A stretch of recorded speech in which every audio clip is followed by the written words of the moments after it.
Do you think that he is in reality under a lot of pressure and he knows probably that he has not done very well?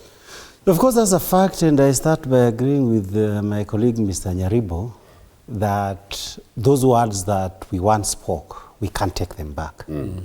And therefore, since we can't take them back, my starting point would be during the electioneering period for the 2022 elections. I was on record, I'm sure there people can play me video, saying that electing President Ruto would be a bad idea. It has actually turned out to be a very, very bad idea. So I say that in order to make the point that when finally Kenyans, the majority, as declared by the Supreme Court and IEBC, decided that it is him who is going to be president, personally, all these promises he had made, I consider them to be lies. I did not hold him to very high bar, to that let him deliver this or the other. All that I hoped, now that we were not doing very well at that time, let him not lower Kenya's standards. Let him stop digging the hole. But what we are seeing, for me, I don't care about the promises he made. I never believed them. But I care that even those things that were working have been dismantled. They have been compromised. There is the Linda Mama. Women could give birth easily. There is the issue of schools capitation. There is the issue of university education. There is the issue that people no longer have money. Many businesses are closing because of cash flow and lack of demand. All these problems are significantly worse than when he became president. Those are things that I would say I care about, because if you cannot improve things, at least don't make them worse. But it has happened that we've grown worse.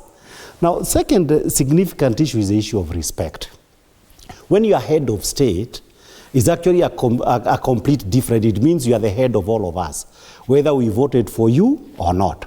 It's different from when you say you are the head of Kenya Kwanza government, because those of us not in Kenya Kwanza are entitled to oppose your policies. But when you are head of state, you must honor the citizenry. And the citizenry here, we know his legendary disrespect for the youth. He calls them children, even when, as Mheshimiwa Pohisio has said, these are university people. When I came to the public limelight fighting for some of these issues, I was actually about 23 to 26.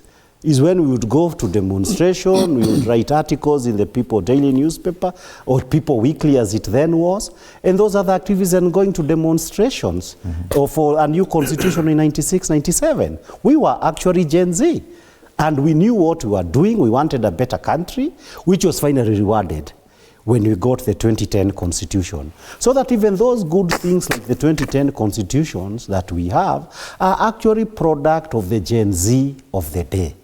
But now my bigger concern is he has moved the disrespect from the youth to Kenyan parents. To honestly say that a failing government that is taking young people to anti-terrorism court, that almost everybody no longer has money. We were having another discussions the other day.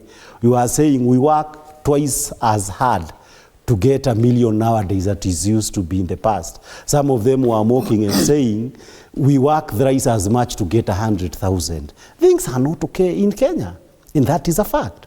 So when you say that after things have gone bad, that it is a problem of parenting of our youth, I think it is it was done in very bad taste, because at that time, and you've seen the jokes in the media, people say, okay, let us put on the table the issue of parenting and see if you are not doing well, then we must start with your parent. How are you parented yourself? Because you open a Pandora's box, as it were, when you say that there is a problem of parenting, so that when you see you look like a thug, then we take it to your parent. But it may have nothing to do with your parent. Your parents may have been very good Christians, but wewe ulikuwa mwana mpotevu. The third point is the one of undermining institutions. During this time when we were in Kahawa for about 4 days, you know, in Kahawa, I don't know whether you've been there, is a very seriously guarded place. In the compound, you had all these people with big rifles, AK-47 and G3s. Then you had a lot of Subarus and a lot of plainclothes policemen out there. Because now these proceedings were taking very many long hours, you would end up saying, oh, wakili this. You know the normal Kenyan conversation. And you get the sense, and I think I must say this on television, that even these policemen who are being told to do these kind of things, they do not have convictions. Because like when they say die to me from a Subaru, I actually ask you, you guys look like the ones who've been abducting and killing people. Of course, they laughed, and then they say, why are you bringing these people here? Then they say, you know, it has got nothing to do with us. Mm-hmm. You go fight, with those people who are doing this to these young men. So that there is even there, and that is why I'm saying, the judiciary, you could see that with the magistrate, and I can confirm. I saw that with all, you know, these policemen are young people. These are fellow young people, but they look a little bit more educated when you see them, okay? So that it is a situations whereby, in the undermining the institutions, the police themselves, you get the impressions they are being told to do things that they do not believe in. And that is why, and that is where the starting point, and I thank the Standard for that. They are laying the blame where it lies. And it doesn't just end up with DCI Amin. I think it ends up with the IG, it ends up with the Attorney General, but more importantly, the President. The mere fact that you can command people to do certain things, I don't think it means that they are doing it because they believe in it. They actually don't seem to believe that those are terrorists, and it's an embarrassment. So let us not embarrass everybody.